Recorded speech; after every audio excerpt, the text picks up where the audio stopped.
उपस्थित सत्संगी प्रेमी जनों, ये अवसर, ये गति सदगति किसी किसी जीव को मिलती, जिनको सत्कर्म कराने वाले सच्चे सदगुरु मिल जाए। समय के आए थे चले गए, उनसे तुम्हारा काम नहीं होगा। तुमको अपने समय का गुरु चाहिए, अपने समय का सच्चा सदगुरु, सच्चिदानंद दिलाने वाला, सतलोक सचखंड जीवात्मा को पहुंचाने वाला। तुमको ऐसा समय का सदगुरु चाहिए। तो जीव बेचारा तो खोज नहीं सकता था, हम किसी की खोज कर ही नहीं सकते। हमारे पास वो क्षमता, वो बुद्धि में विवेक ज्ञान नहीं है, वो निरख परख पहचान नहीं, हम किसी की खोज करें। लेकिन गोस्वामी जी महाराज या सभी संतों का एक ही इशारा हुआ है, गुरु कोई खोज करो भाई, बिन गुरराह कोई नहीं पाई। अब बेचारा जीव कहां से खोज करे? तो ये तो समृत मालिक ने विचार किया कि अन्य युग जब अच्छे थे, सतयुग त्रेता द्वापर, बड़े बड़े अच्छे अच्छे यानी उम्र रखने वाले, मन की ताकत वाले, इंद्रियों में संयम त्याग वैराग सब रखने वाले, अच्छा खान पान करने वाले, अच्छी उम्र रखने वालों ने कुछ नहीं कर पाया। तो अब ये कलयुग का गंदा कमजोर जीव बेचारा क्या करेगा? ऐसे गंदे कमजोर जीव के लिए सदगुरु ने अपना आना स्वयं निश्चित किया, अपने परिचय देना स्वयं निश्चित किया और जाकर आपसे खुद मिले। तुमने गुरु को नहीं ढूंढा है, गुरु ने तुमको ढूंढा है। तुमने गुरु को नहीं पकड़ा है, गुरु ने तुमको पकड़ा है। ये कितनी बड़ी बात है। आप तो छोड़ छोड़ के भाग रहे हो, और कितने भाग गए, कितने अभी भाग रहे हैं, कितने भाग के अभी चले जाएंगे। लेकिन सच्चाई के साथ, दृढ़ता मजबूती के साथ, स्थिर प्रज्ञता के साथ कौन डटेगा, कौन मुकाबला करेगा, ऐसा शूरवीर कौन होगा? आज उसी की परीक्षा हो रही, उसी की खोज है ये उसी की खोज हो रही। यहाँ नहीं मिलेंगे, वहां मिलेंगे, वहां नहीं मिलेंगे, वहां मिलेंगे, कहीं न कहीं तो मिल ही जाएंगे। तो आपके सामने ये खोज है, देख ली। और ये खोज कोई नहीं, कहीं चले जाओ, ये खोज कोई नहीं करेगा, और ना ये खोज करना कोई जानता, और ना ये खोज कोई कर सकता है। ये तीनों चीजें आपके सामने। जब यहाँ जब मथुरा में काम हुआ, तब कितने समझ पाए? सब छोड़ के भाग गए। जब नैमिषारण्य में शुरू हुआ, तब कितने समझ पाए, कितने पकड़ पाए, कितने रह गए, कितने छोड़ के चले गए। और उसके बाद जब ये ज्ञानाश्रम में आ गए मुश्रिक, यहाँ कितने आ गए हैं, लेकिन कितने रह पाएंगे, कितने पकड़ के रखेंगे, और कितने के हाथ से ये भी छूट जाएगा। बड़ा कठिन विषय है सत्य को पकड़ना, और सत्य पर चलना, और सच्चित आनंद को प्राप्त करना, और जीवात्मा सतलोक सचखंड पहुंचना। ये बड़े कठिन काम। लेकिन अगर पहुंचाने वाला मिल जाए तो तुम्हें कुछ करना नहीं है, बस उसी का पीछा पकड़ लेना। जैसे 3 तरीके बताए गए। आप किसी स्थान पर जाना चाहते हो तो सड़क पर देखिए एक मील गड़ा होता, उसमें लिखा होगा कि नैमिषारण्य 20 किलोमीटर, उसमें वो भी बता रहा, लेकिन वो कभी नैमिषारण्य गया नहीं है, केवल बता रहा है सच्चाई, लेकिन वो सच्चाई को प्राप्त नहीं करा सकता। ये क्षमता उसमें नहीं, क्योंकि वो कभी गया नहीं। दूसरा तरीका, आगे चल के कोई मिल गया तो उसने कुछ इशारे बताने, आपने पूछा कि भाई मैं नैमिषारण्य जाना चाहता हूँ, तो आपको कुछ चिन्ह बताएगा। यहाँ से जाना एक गांव पड़ेगा, फिर एक सड़क मुड़ी होगी, फिर मतलब एक मंदिर मिलेगा, ऐसे मतलब चिन्ह आपको बताएंगे। जब चिन्ह मिलते जाएंगे तब आपको ये विश्वास होगा कि मैं सही रास्ते से जाना, लेकिन वो भी पहुंचा नहीं सकती, वो चिन्ह भी आपको पहुंचा नहीं सकती। तीसरा फिर कोई मिल गया आगे, आपने उससे रास्ता पूछा, उसने कहा मैं तो नैमिषारण्य ही जा रहा हूं, ऐसा करो हमारे साइकिल पर पीछे बैठ जाओ। आप बैठ गए और उसने आपको पहुंचा दिया, आपको कुछ नहीं करना पड़ा। एक ने कही एक ने मानी, और नानक कह गए दोनों ज्ञानी, कि उसने कहा और जाने वाले ने मान लिया और फट से उसका साथ कर लिया और विश्वास कर लिया और उसी के साथ लग गया और उसने पहुंचा दिया। अगर इस तरह का आपको मिल जाए या मिला हुआ है उसको तुम समझ पाओ, जो कह रहा मैं तुमको तुम्हारे घर पहुंचा दूंगा, क्योंकि परिचय दिया हम आए वही देश से जहां तुम्हारा धाम, तुम सबको घर पहुंचाना ये हमारा काम। क्या इससे बड़ा और कोई सत्य का परिचय हो सकता? कहा अरे भाई तुम क्यों भटक रहे हो, क्यों अटक रहे हो, क्यों बहक रहे हो, मैं तुम्हारे घर से ही आया हूं तुम्हें लेने के लिए। क्या कह रहा है? ऐ जीवात्मा, मैं तेरे घर से तुझे लेने के लिए आया हूं, जहां की तू रहने वाली है, मैं भी वही का रहने वाला हूं।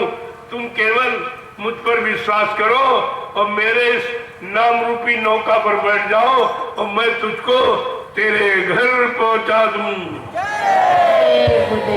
क्या इससे सरल और कोई युक्ति है?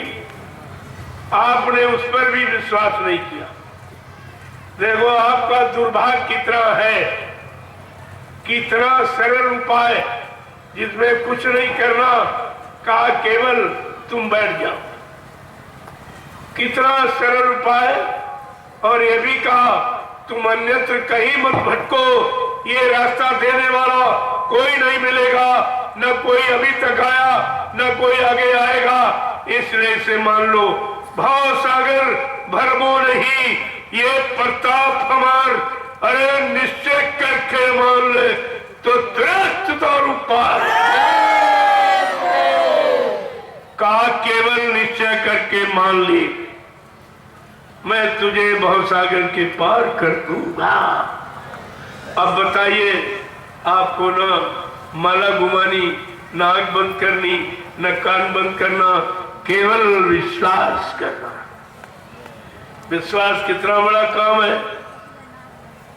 जब देखा गया कलयुग का जीव, कोई साधना, कोई पूजा, कोई श्रम कर ही नहीं सकता, ये सरल तरीका श्रमदान का आपके सामने निकाला गया। भूमि श्रमदान, मिट्टी श्रमदान, ये किसने रखा गया कि इसी मिट्टी पर हम पैदा हुए,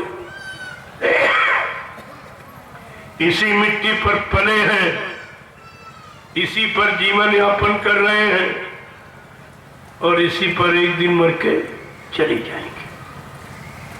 ये मिट्टी मिट्टी में मिल जाएगी। अब ये पता चला कि हमारा शरीर में एक दिन मिट्टी में मिल जाएगा, तो शरीर को मिट्टी में मिल जाने के पहले अगर मिट्टी से हमारा काम बन जाए तो इससे सरल कोई उपाय नहीं है। ये हर गरीब, हर मतलब यानी कमजोर, हर व्यक्ति इसे कर सकता है। ऐसा उपाय हम सब कलयुग के कमजोर जीवों के लाभ के लिए ये ढूंढ कर खोज कर रखा गया कि मिट्टी श्रमदान सेवा कितना महत्व है।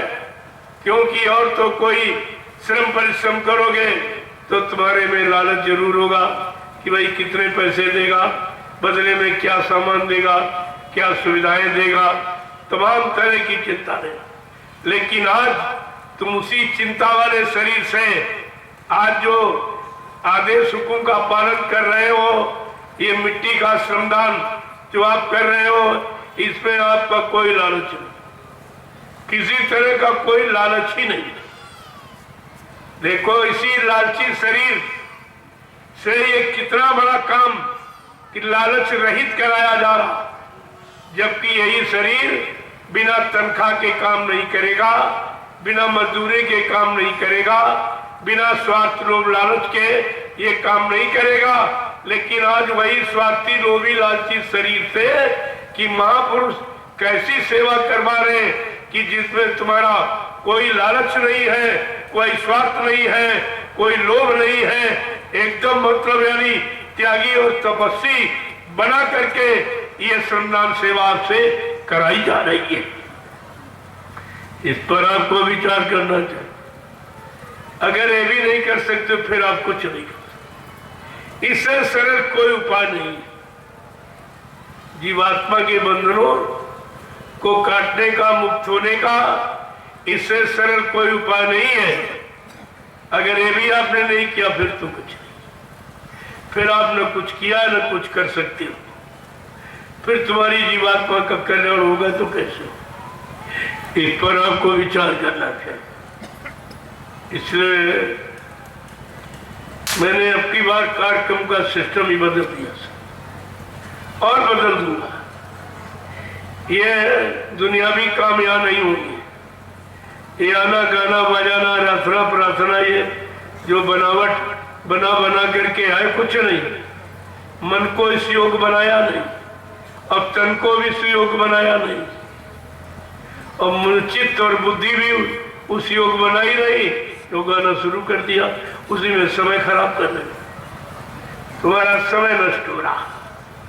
इस गाने से कोई काम नहीं। जो गाना तुमको बेगाना कर दे, तुम्हारे अंदर जो राग विशुद्ध वैराग पैदा कर दे, वो राग है।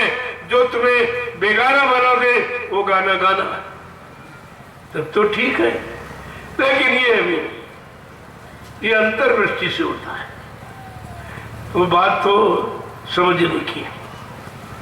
जब समझ लोगे समझदारी कहां से आएगी कि बिन सत्संग विवेक न होई, और राम कृपा बिन सुलभ न सोई, कि सठ सुधर ही सत संगत पाई, अपारस परसी कुधात सुहाई। कितना साफ साफ महापुरुष लिखते हैं। आपको भटकने अटकने की कहीं जरूरत नहीं, फिर भी तुम्हारा ये भटकने वाला मन ये भटकता ही रहता, कहीं इधर कहीं उधर, कहीं इस तरफ कहीं उस तरफ। समय आप खराब करते हो, मिलेगा कहीं कुछ नहीं। तुम कहीं चले जाओ, ये दरबार में जो मिल रहा, आज ये जंगल में दरबार लगा है, न किसी ने आज तक लगाया और न कोई लगा रहा, न आगे कोई लगा सकेगा। ये ऐसा दरबार आपका, क्या कोई कभी समझता था? यहाँ के रहने वाले गांव के लोग क्या कभी जानते थे इस भीषण जंगल में इतना बड़ा जनसैलाब इकट्ठा हो जाएगा? इतने लोग आ जाएंगे जो अपने पर आत्मनिर्भर होंगे, अपना भोजन पानी लेके आएंगे, अपना बना के खाएंगे, पूरे क्षेत्र को निमंत्रण देकर भोजन कराएंगे। ये कभी किसी ने नहीं किया होगा।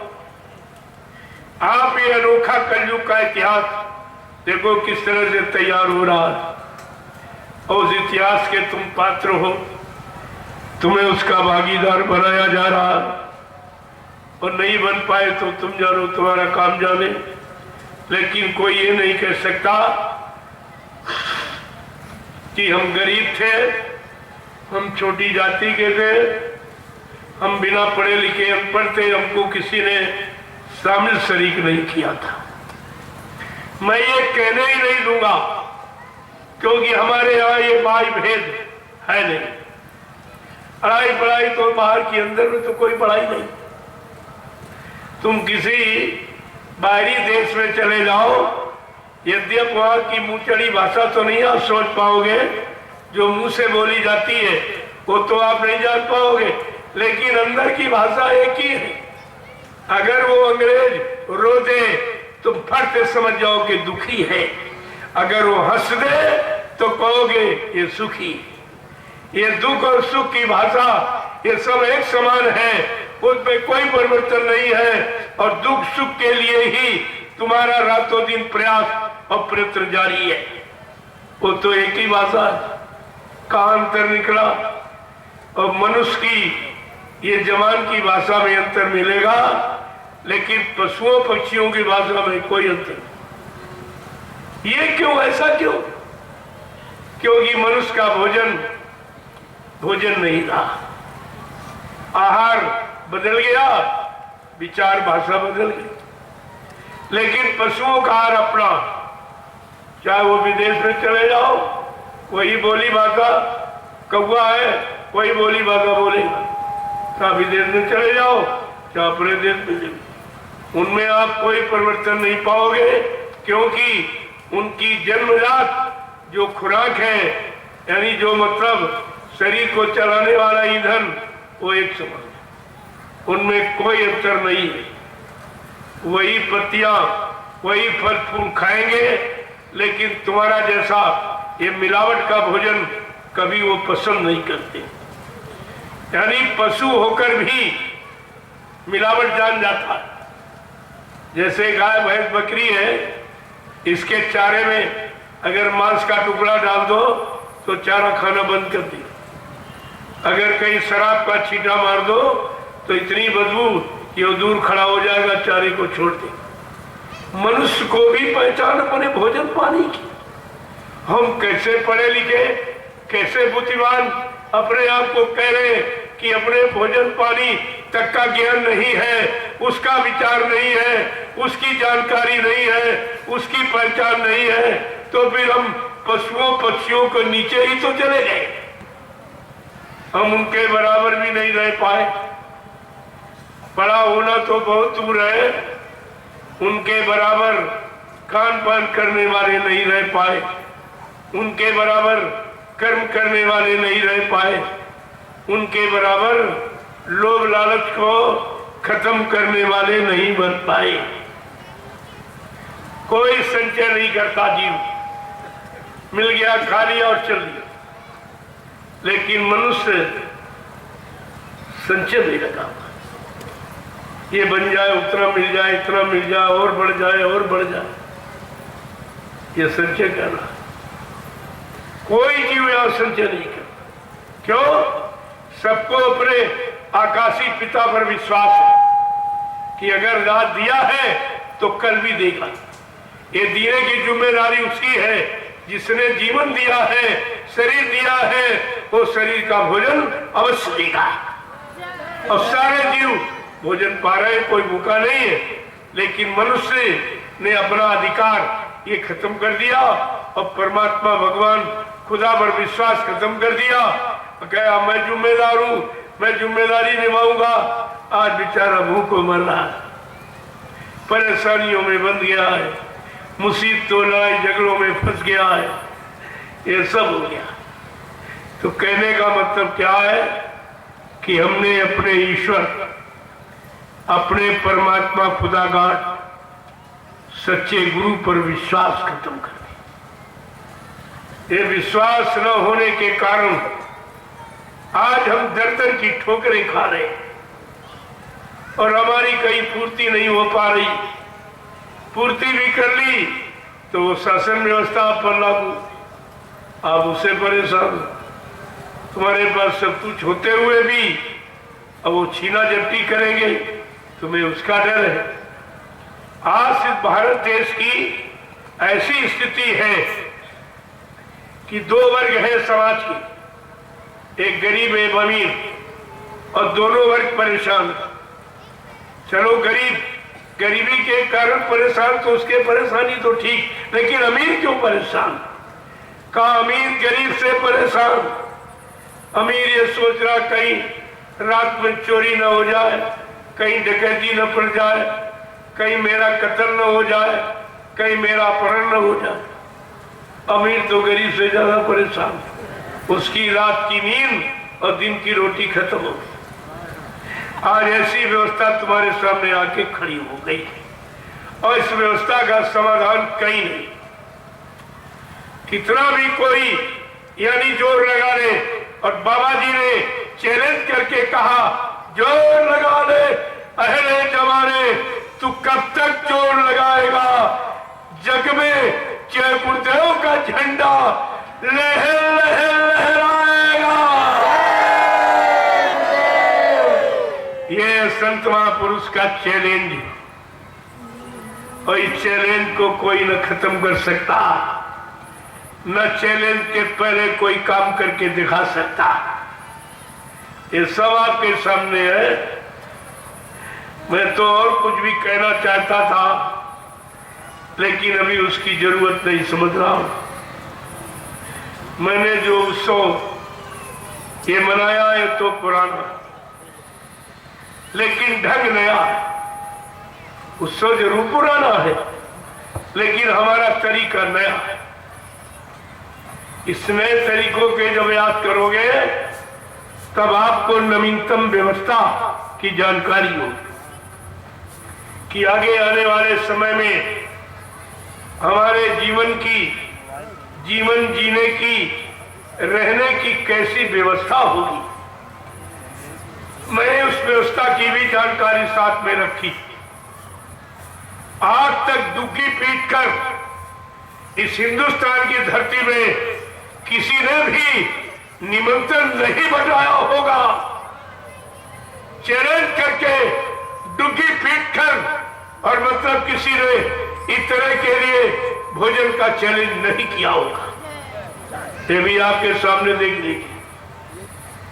और वो भी अपरिचित स्थान पर, मेरा यहाँ कोई परिचय नहीं, कोई जानकारी नहीं, न वो हमको जानते भली बात, न हम इनको जानते, लेकिन काम कैसे हो गया आप उसको देखिए, उसको समझिए, तब आपको हमारी परिवर्तन की लहर समझ में आएगी कि आगे आने वाले समय में कैसा परिवर्तन होगा, रोटी की कैसी समस्या होगी।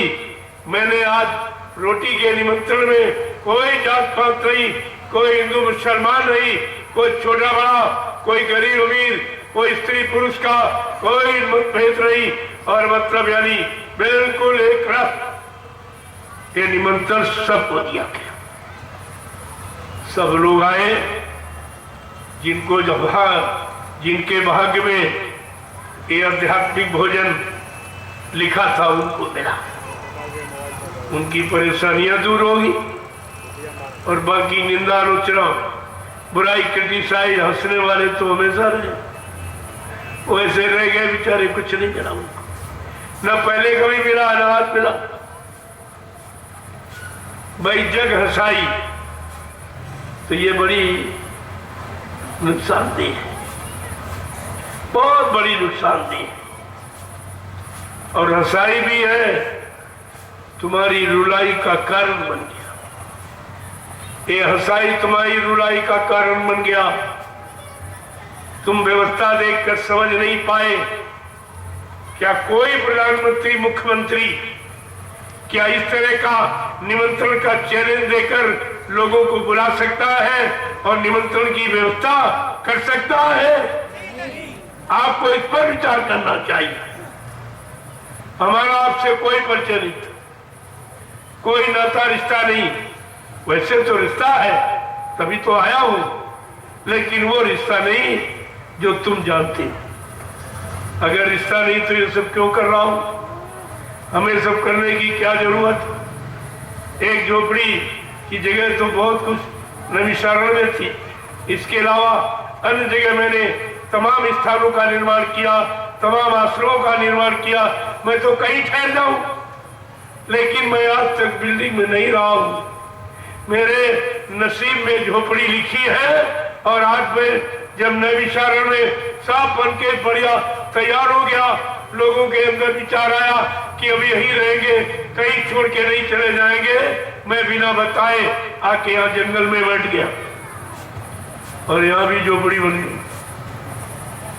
यहाँ इस प्लास्टिक की पन्नी में मैंने 2 महीने काटे। मुझे इस तरह रहना बहुत पसंद है,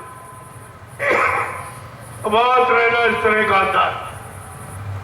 इसीलिए मैं गरीबी अमीरी की पहचान जानता हूं।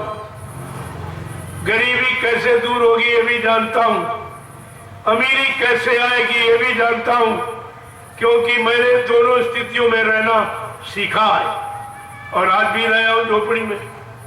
आप देख रहे हो सारा हिंदुस्तान इस समय चिल्ला रहा है, क्योंकि लाखों महात्मा हिंदुस्तान में हैं, लेकिन आज ये प्रचार हो रहा कि हिंदुस्तान में एक ऐसा महात्मा है जो झोपड़ी में रह रहा है, बाकी सब एसी कूलर और पंखे में रहते हैं, बिल्डिंगों में रहते हैं। लेकिन हमने कहा मैं तो कोई महात्मा नहीं हूं, मैं कोई आत्मा महात्मा नहीं हूं। मैं उन महात्माओं की चरणों की धूल, उनके आदेश हुक्म का पालन करने वाला, उनका मुरीद फॉलोअर।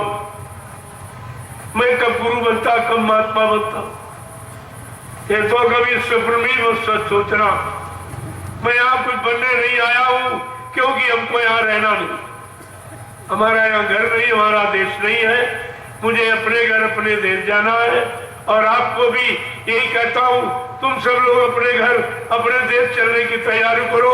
तुम्हारा भी यहाँ कुछ नहीं, लेकिन आप बहुत दिनों से फंसे पड़े हो, उसी को पकड़े हो, हमारा हमारा हमारा नहीं समझ पा रहे हो, और मैं तुमको करके समझा रहा हूं।